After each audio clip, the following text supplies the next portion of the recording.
right, so big news this morning. As I was saying before, we could be heading once again to a rail strike. It seemed like might have been averted previously, but we always warned that the sort of congratulatory celebration of yay, we have a deal was way premature because every union, the rank and file members, got a vote on whether what was being offered was sufficient. And we now know that for several of them, it was not. Let's go ahead and put this up on the screen. This is from the Washington Post. The headline here is Rail Union Rejects Contract as Strike Threatens U.S. Economy Before Holidays. Attendance and sick leave policies have led to widespread anger and frustration among rank and file railroad workers on major freight lines. So the bottom line here is that the union that has the largest number of rail workers narrowly voted down the agreement that had been struck at sort of the last minute between, the Biden administration officials were leading the negotiations, and you had the rail bosses and you had the union leaders. But we always said, look, first of all, this deal doesn't look that amazing on the surface. There wasn't a lot of transparency about it to begin with, and then we did get the details. You saw a lot of rank and file unhappiness about what those details were. They gave them, for example, one more paid leave day. So it wasn't like they got the moon and the sun and the stars here. So there was always a question of whether the rank and file members would accept it. And it's been a mixed bag. I think there are 12 different unions that represent workers who work on the railroads who would be involved in this particular deal. And the largest one now has voted it down. There were 3 other smaller ones that also voted it down. But the important thing to keep in mind is that they all have an agreement that if one goes on strike, they all go on strike in solidarity so that they can have the maximum amount of leverage. Let me give you what the White House is saying. This is from a White House official. They say, as the president has said from the beginning, a shutdown is unacceptable because of the harm it would inflict on jobs, families, farms, businesses, and communities across the country. A majority of unions have voted to ratify the tentative agreement, and the best option is still for the parties to resolve this themselves. You also have some indications here that some of the smaller unions also voted this down. The timeline is that the first unions could go on strike as soon as December 5th. That would be the end of the lockout period is what it's called. That would also be a time, you remember last time around, the railroad companies actually started a lockout. So that's sort of like the opposite of the strike. The strike is when the workers walk away. The lockout is when the companies say, basically, we're shutting this down. So in any case, we could be headed for a strike here very shortly. Yeah, I think that's right. And the American Prospect actually has a really good explanation about everything that's happening here. Let's take a listen. And of course, you come in, and there is one of the most disruptive events in the history of our supply chains, which is the pandemic. Many people have attributed sort of the current performance issues in freight rail to that, and the changes in goods demand and the issues with workers. And others say that, this is a legacy issue that long predates COVID and goes back really to the core of the business model. Where do you fall on that? I think it's almost without debate that it has very little to do. The real problems in the freight rail network have almost nothing to do with the pandemic. To quote one of my early political mentors, Harold Washington, that's a canard. A word he loved to throw around. If you look at the history of freight rail in the last 6, 8, 10 years, freight rail began to disarm itself and reduce its resources long before the pandemic began. By the time the pandemic hit, the 7 Class 1 railroads had reduced their workforce by close to 30%, about 45,000 people. You cannot run a robust freight rail network with that much of a reduction. Some reduction, maybe. I don't have a magic number. I just know that what they did has been way too much. The pandemic led the railroads to then reduce the workforce by even more. And that only has exacerbated the situation. And anybody who knows anything about freight rail, and the people who run the railroads certainly ought to know it, would know that you can't just dump that many workers and then expect to recall them all immediately when you need them. Doesn't work that way. Yes, in the past years, more furloughed workers came back. That was a positive experience. But everyone knew the pandemic was something new and unique.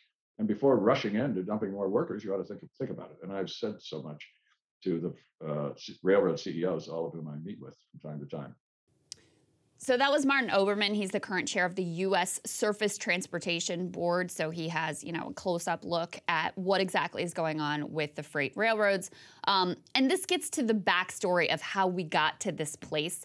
Basically, the guys who run these railroad companies decided, in order to squeeze as high a profit margin as they possibly could, to lay off a bunch of workers over a long period of time. This has been an ongoing situation. Now, when the pandemic hits, that exacerbates the situation. They lay off even more workers. And then once the pandemic, starts to come to a close, and even once they realize in the pandemic that you still have a lot of demand for a lot of different goods, and you really need these supply chains operating in order to move goods around and not spike inflation and all of that, they try to recall workers and bring them back, but it's just not that simple. And so since they don't have the workforce through their own doing, again, what they've done instead is put the burden on the workers who are still there. So they institute this point system in terms of how you can take days off that is incredibly onerous. I mean, we have played all kinds of worker testimony here and showed you how arduous, how really unfair this ultimately is. People unable to just take a day off to go to the doctor, take care of basic things.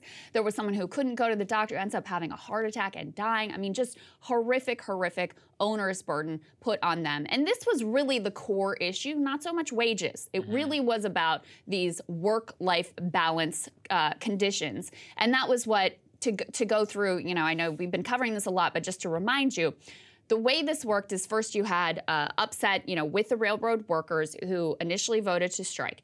Then, because railroad labor relations are governed by a separate set of law, the next thing that happened is the president actually appointed a board to try to come to some sort of resolution. Well, what they suggested didn't deal with any of these quality of life issues whatsoever, and so it was basically just siding with the bosses. The workers again reject this, and that's how we came down to the wire last time around with, the Labor Secretary, Marty Walsh, and Biden even intervening directly, and I think Pete was involved, other Biden administration officials trying to strike this deal. They come to a tentative agreement, which kicked the ball down the road and got us through the midterm elections. That tentative agreement, now voted down, leaves us with a question of whether or not these workers are going to go on strike, which would have, of course, widespread consequences, all because their bosses don't want to give them a few days off and because they really, screwed the pooch in terms of laying off all these workers. Or the other option is that Congress now could actually intervene and cram down a deal on the workers and force them into some sort of a capitulation. Right, and on the business side, I just think it's really worth pulling back and considering how much these companies have been basically working for Wall Street. And the irony is, the workers are getting screwed, and actually the customers are getting screwed too. They're not getting cheaper freight prices. So consider this. Last year, the 7 major railways had a combined net income of $27 billion. That's up $15 billion from a decade earlier. And over the past decade, 6 of the 7 railways that are publicly traded stocks paid out, listen to this, $146 billion in stock buybacks and in dividends, which is over $30 billion more than cash than they had even invested in their business. So you can easily have work-life balance if you were to just hire more employees and cycle them in and out, but that would be bad for the stock.